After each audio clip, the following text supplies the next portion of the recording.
Hello everyone. 3 days of conference. You all feeling well? This is about to change now. Because we are speaking about Germany. And in Germany, we are on the verge of getting a new government, a so-called traffic light coalition, consisting of Social Democrats, Liberals, and the Green Party.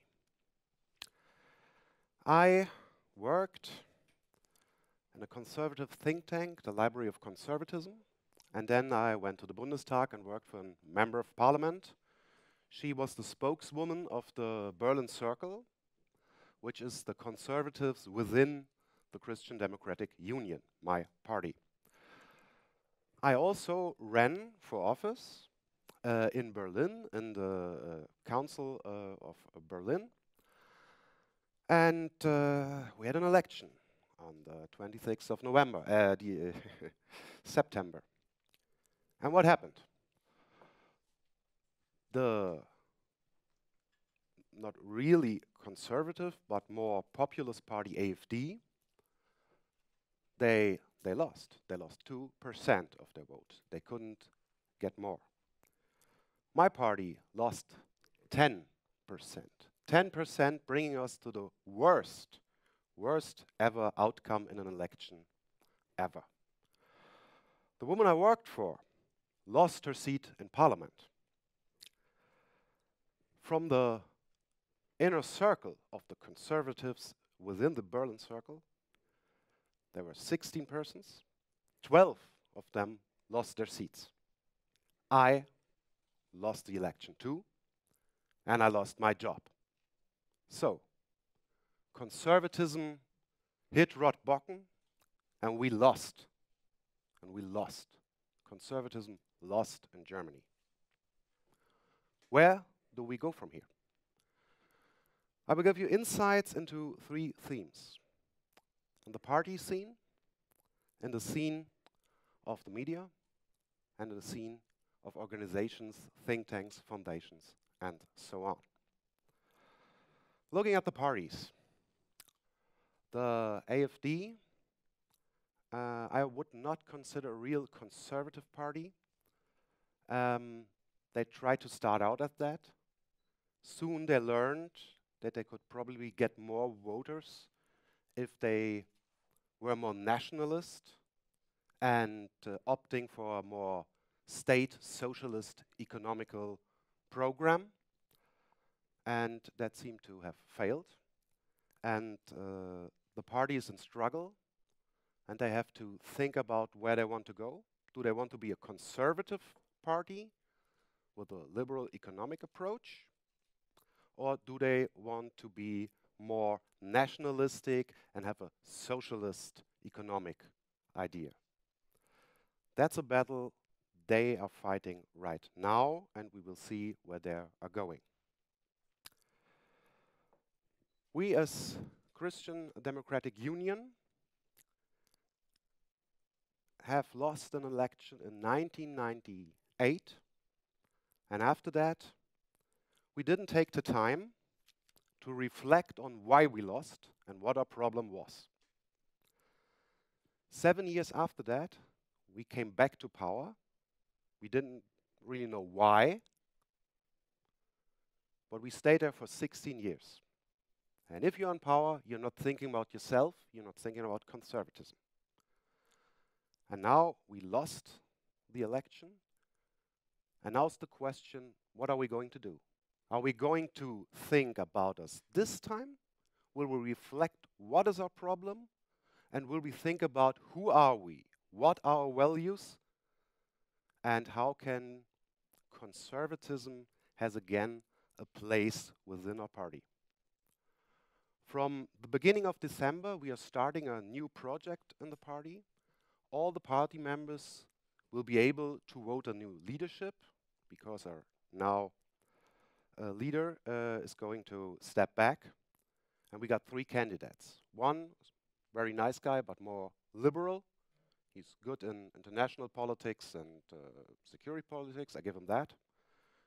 We have one candidate who is close friends with Merkel. Voting him would mean we stay as we are. We are not thinking about what to do. And the third one is an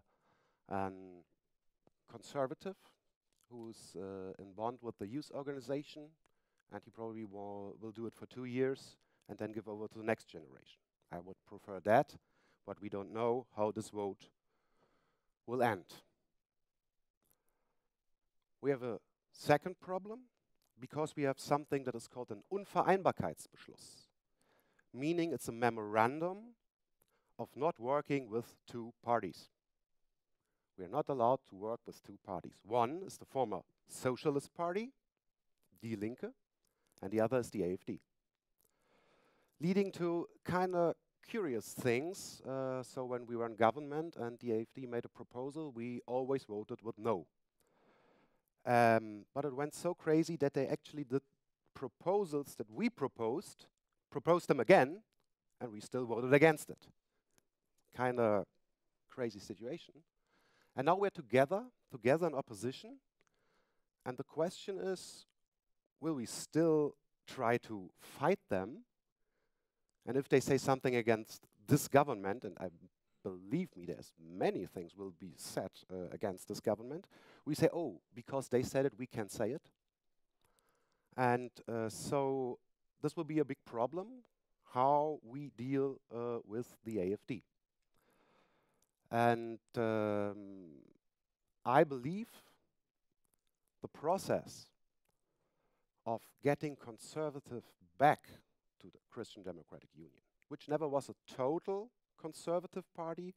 Conservatism was a part, together with a kind of Catholic socialism and with market economy proposals. These three pillars made us. Conservatism lost its grip on the party with the beginning of this century.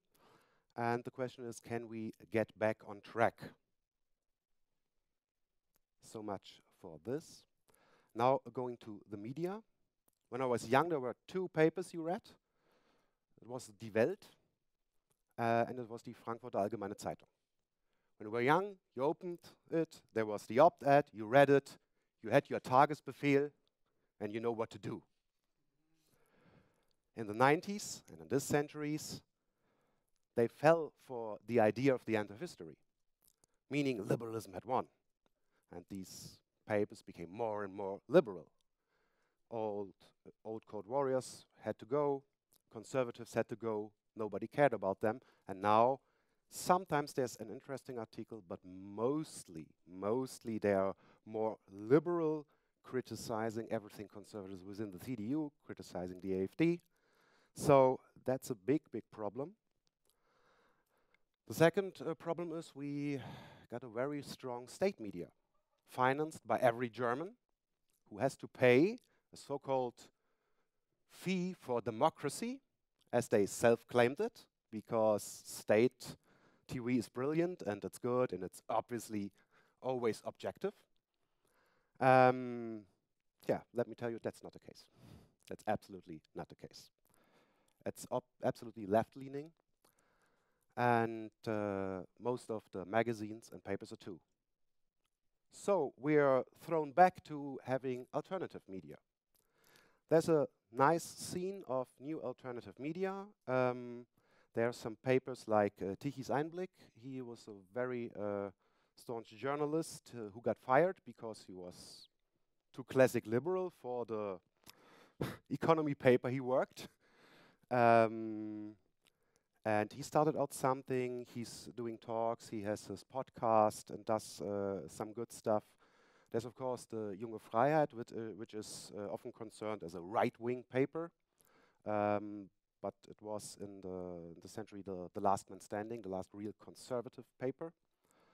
And there are a few others more, I won't mention them all, but, yeah, one I have to mention, it's the Neue Zürcher Zeitung, a Swiss paper who started out hiring German journalists writing about Germany.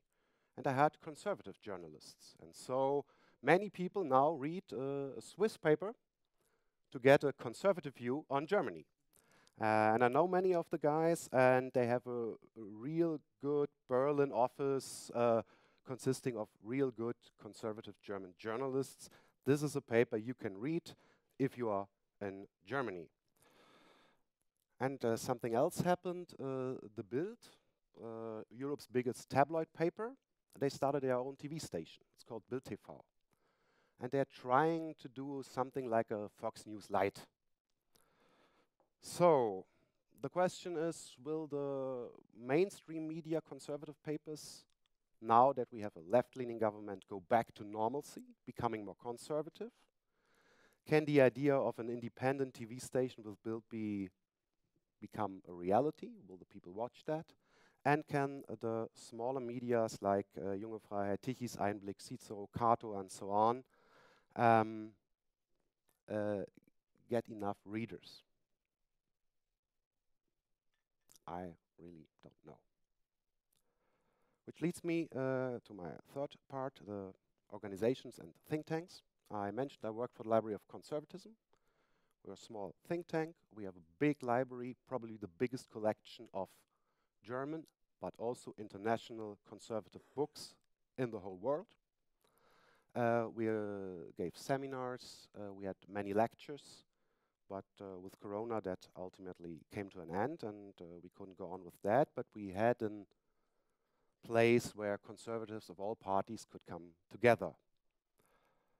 The Konrad Adenauer Stiftung, which is the foundation of the Christian Democratic Union, they were forced at the beginning of the century to get rid of many conservative thinkers, get more people who are not even a party in, and mostly work on a plan how the CDU could work together with the Greens. So that ultimately failed, and probably they can go in another direction. We have the Renovatio Institute, which is kind of interesting. I don't know who of you knows David Engels. He's closely with them. He does some stuff on Apollon 2.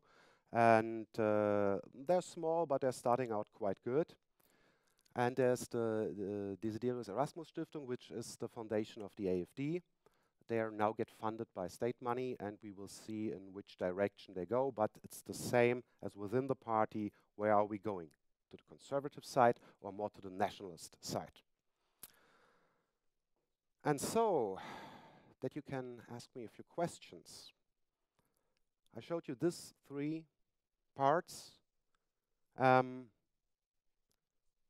show you we are at the moment in Germany at the point where we are trying to build up something. The parties have to find themselves again. Our institutions have to be built up better. And in case of the media, we have to turn some medias around and to bring some media to a point where we can say they are well read and they make a difference. And this is the probably pessimistic stance, but there are some bright lights, and we have many possibilities, but very many uncertainties. It can go either way. And if you watch closely in January, you will see who will be the leader of the Christian Democratic Union. Then we can probably see in which direction we will go. If we get the right man, there's hope. If not, it will be a long process. And either way, I can assure you, till the Christian Democratic Union is conservative again and will have a stint at power again, it won't be 4 years, but probably 8 years. And what I see in other countries, especially now here in Sweden, I think you are 5 years ahead of us. And I hope we can build something like that. But I'm a little pessimistic and a little optimistic. And I hope I didn't bore you too much. And thank you.